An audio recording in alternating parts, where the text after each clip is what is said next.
your Need to Know for August 7th, coming to you from Meadow Mill. I'm Amanda, and this is Alan. We have a little bit of breaking news this afternoon, Alan. Yeah, we do. A little information for the Jewish community here.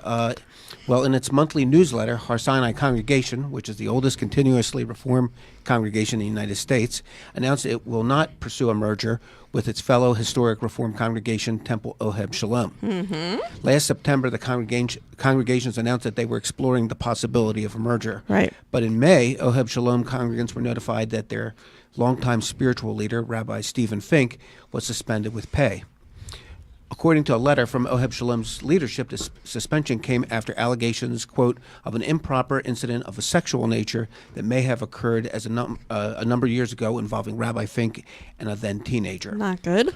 The letter stated that the matter was reported to state law authorities as well as to the Reform Movement's Central Conference of American Rabbis as soon as Oheb Shalom's board of directors became aware of the allegations. Mm-hmm. Then Oheb Shalom's leadership announced that the temple temporarily postponed the merger exploration to focus, quote, on managing our own needs at this time. The temple currently has an interim spiritual leader, Rabbi Mark Disick, leading services while the investigations of Rabbi Fink apparently continue. In her message in Har Sinai's newsletter, The Connection, Rabbi Linda Joseph wrote, "The Board of Trustees of Har Sinai made a turning point decision to cease exploration of a merger with Temple Oheb Shalom and to concentrate efforts in finding a viable roadmap for the congregation in the future." Okay. Also in The Connection, Dr. Ken Bell, Har Sinai's second vice president, wrote about plans of the 176-year-old congregation to either remain at its current site at 2905 Walnut Avenue or to sell the 60,000 square foot building and move into a smaller facility. Okay, so why is this a big deal? Well, in Reform Baltimore, it is a big deal because you got two of the most historic congregations in the city, and also in the United States, who were thinking about a merger. They needed to make this merger because both of them have had some difficulties in recent years with membership and such. And this seemed to be a win-win for everyone. Unfortunately, this other matter came up. We're living in the Me Too era. Yes, we are. And unfortunately, it didn't work out. And, it means that they're going to have to, both congregations are going to have to find other ways to solve their problems. And that's because membership is down at both of them? Membership is hurting, I think, at both congregations, although probably a little bit less so for Oheb Shalom. But they're having their own problems right now. They got to figure out what they're going to do with the situation, and the investigation continues. So it's a little bit messy. Mm-hmm. And do both of those synagogues have mandatory dues, you think, mandatory fees? Mm-hmm. Yeah, they both have membership dues, so, which a lot of younger Jews are not thrilled about. Right. I wouldn't be. Right. So I'm not a younger Jew, but I wouldn't be. Whether or not they go to another pay scale system or stick with what they have right now. I mean, right now, both congregations do need money. Need something. They need funds. Yeah. So it's a shame because it's a shame all the way around for both congregations. Mm-hmm. But Har Sinai, I'm sure, decided they had to do what they had to do. I'm sure lawyers talked to them and said, this is the best thing for us. Right. Well, a new model might be something to consider. And it does show that if someone is allegedly, doing something untoward, it affects everyone. It affects businesses. It affects individuals. It affects, right. Not just that person, not just the victim, not just the family members. It has trickle-down effects that can last decades. Absolutely. I mean, we saw that with Kevin Spacey and Netflix, and how that affected the Baltimore film community, and it's right. something along those lines. So this is a developing story. Yeah. You can keep checking back at jmoreliving.com. We will have more. We have a story up right now about it. We have a story up right now, and you can check back later for more. We will continue to update it.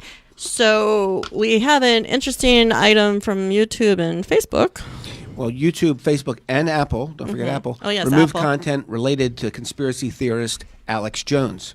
On August 6th, the three companies said that the content related to Jones and his website, InfoWars, violated their policies against hate speech. YouTube removed channels associated with Jones, but some channels associated with InfoWars were still available on the site, according to CNN.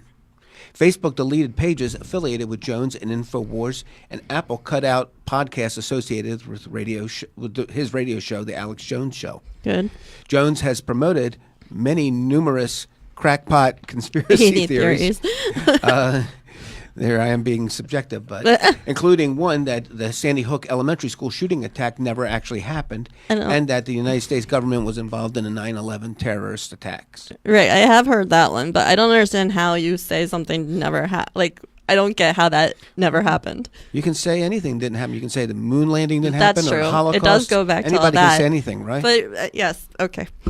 Crazy. Yeah. The parents of Jewish Sandy Hook victim Noah Posner, who was 6, have sued Jones for denying that the attack took place. Mm-hmm. Some of Jones' conspiracy theories involve Jews, such as that, quote, leftist Jews may have impersonated Nazis to discredit white supremacist protesters in Charlottesville, Virginia last August, and that there is a Jewish mafia run by who else? George Soros. He's the king of the Jewish mafia. Soros. Yep. In the past, Jones has denied that he is anti-Semitic, saying he reserves his attacks for Jewish liberals. Oh, so he doesn't hate people for being Jewish. He hates them for being liberal. Correct. Huh. That's what he says Right. Right. Okay. If you are It's just joining Jewish liberals, he obviously embraces Jewish conservatives. and loves them. Right. Okay. So if you're just joining us, this is JMOR's Need to Know on Facebook Live. Share, like, and follow at hashtag JMOR Need to Know. For breaking news updates, go to jmoreliving.com or subscribe to our newsletters at jmoreliving.com/newsletters. That's another place you can get more information about that previous story.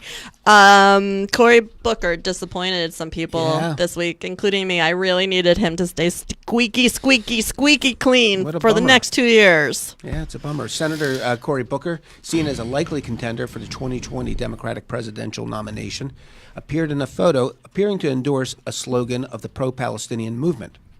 A New Jersey Democrat who is known for his closeness to the Jewish community, Booker is seen holding a sign reading, "From Palestine to Mexico, all the walls have got to go." Rhymes. And depicting a crumbling brick wall. Mm-hmm. The slogan was coined by the U.S. Campaign for Palestinian Rights, which posted the photo on August 3rd on Twitter. Mm-hmm. Spokesman Jeff Geertz said Booker believed the sign referred only to Mexico. Okay, come on. It says Palestine right there in the little rhyme. It's right there. He's an intelligent man. He must have seen it. He can read. He can even read upside down. Like if he was holding the sign, you can still read. Sure. Okay. The Twitter post said the photo was taken at the Netroots Nation Conference taking place in New Orleans. Booker is shown posing with Leah Muskin-Pirret, the government affairs associate of the U.S. Campaign for Palestinian Rights, a group that endorses boycott, divestment, and sanctions the BDS movement targeting Israel. Supporters of Israel reject comparisons between the Israeli security barrier, which they credit with virtually ending terrorist attacks within Israel, and a wall on the Mexican border, largely seen as a bid to stop immigration overall. Mm-hmm. Palestinians oppose Israel's security barrier, which in many instances takes the form of a wall because it cuts through the West Bank instead of running along the 1967 border, and it inhibits travel for Palestinians. Booker, who's the former mayor of Newark, New Jersey, has for years been a favorite speaker at Jewish and pro-Israel groups. He has studied Jewish texts since joining the L'Chaim Society at Oxford, which is not located in New Jersey, by the way. He went to Oxford. He's an Oxford grad. Although my friend Michael Fetter might say that Oxford is in New Jersey. Oh, yeah. Everything's in New Jersey because that's his worldview. Everything good in New Jersey. So I don't want to get all conspiracy theory, but I suppose it's possible that he was holding a sign in a picture and the sign didn't say any of what we thought it said, and then it got photoshopped or Russia somethinged and doctored. It's possible. It's possible. It's possible. That or he just might be anti-walls, which a lot of people are. Yeah, that's a whole different conversation. I don't particularly like any walls anywhere. Israelis will tell you, they can get on a bus without fear nowadays. So that's kind of hard to argue with. It never used to be that way. Right. Bombs were blowing up buses all over the place. Right. All right, well, here's a good one. Yes, Steven Seagal. You're all excited. He's back in the news. I don't know. He's weird. Russia has named the U.S. actor, he's been named by Russia's foreign ministry as its special rep for Russian-U.S. humanitarian ties. Okay. Wow, that's great. Mm-hmm. The foreign ministry said in a Facebook post on August 4th that the role, which is unpaid and similar to UN goodwill ambassador will be to promote U.S. relations, quote, in the humanitarian sphere. Segal became a Russian citizen in 2016 when he received his passport during a ceremony presided over by Russian President Vladimir Putin. Apparently a close friend of his. Very close friend. He's got a lot of friends, Putin. Segal has been a regular visitor to Russia for more than a decade. The actor's paternal grandparents were Russian Jews who immigrated here, and he is scheduled to open the Mobilistic, that means Mobility and Logistics Technology Festival in Moscow on August 29th. And we all think that he's going to kick butt in this role, right? We do. We think he's, In you were role. saving that, weren't Yes, you? yeah. You wanted to surprise me with that Sure. one. Do you have a favorite Steven Seagal movie? Because I can't think of one.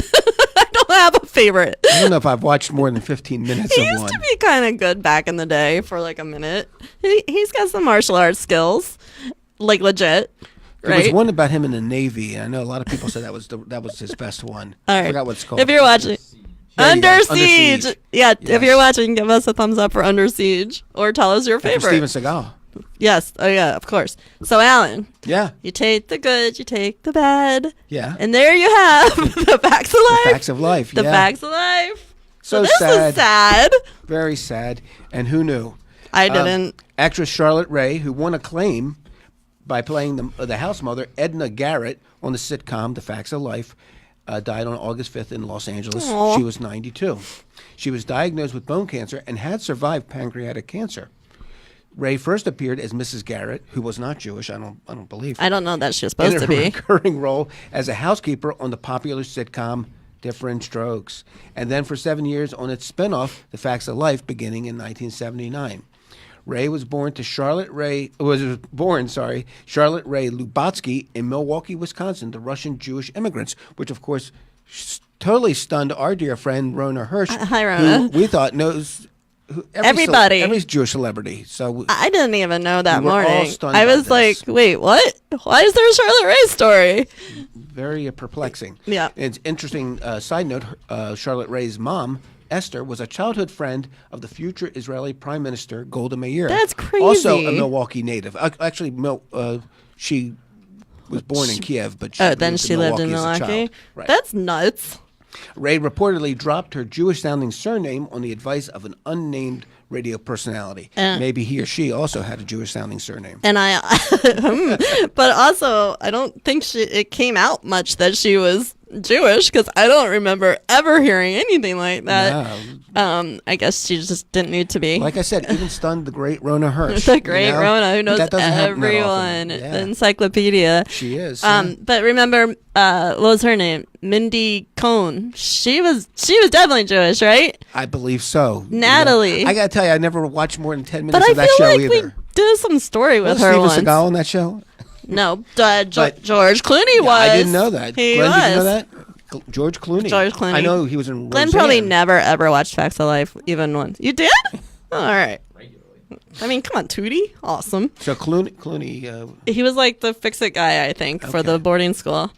I Kim think. Field's not Jewish, right? Kim Field's no. She may have converted at some point, but Okay. not last time I checked. Okay. All right. Give us a J word of the day. The J word of the day is birchin, which is a Birchin. Yiddish word which means to grumble or complain. I thought that was kvetch. There's another one. we We have have so lots many. of words for that. Because it's like Eskimos in snow. I guess so. Jews and kvetching. Usage, some people can just birchin all day long. I birched in all the time. I was birching this morning. All right. If you're interested in getting all the best from Jmore each week in your inbox, go to jmoreliving.com/newsletters to sign up for our regular Thursday newsletter, our new This Week in Baltimore Eating newsletter coming soon, and our breaking news email newsletters that one went out this morning. All right. Remember to join us here on Facebook Live Tuesdays at 12:30 for your Need to Know News Roundup. Go to jmoreliving.com for more news updates. And again, we will continue to update the synagogue merger story. Keep watching. We Have will a great see you week. next week.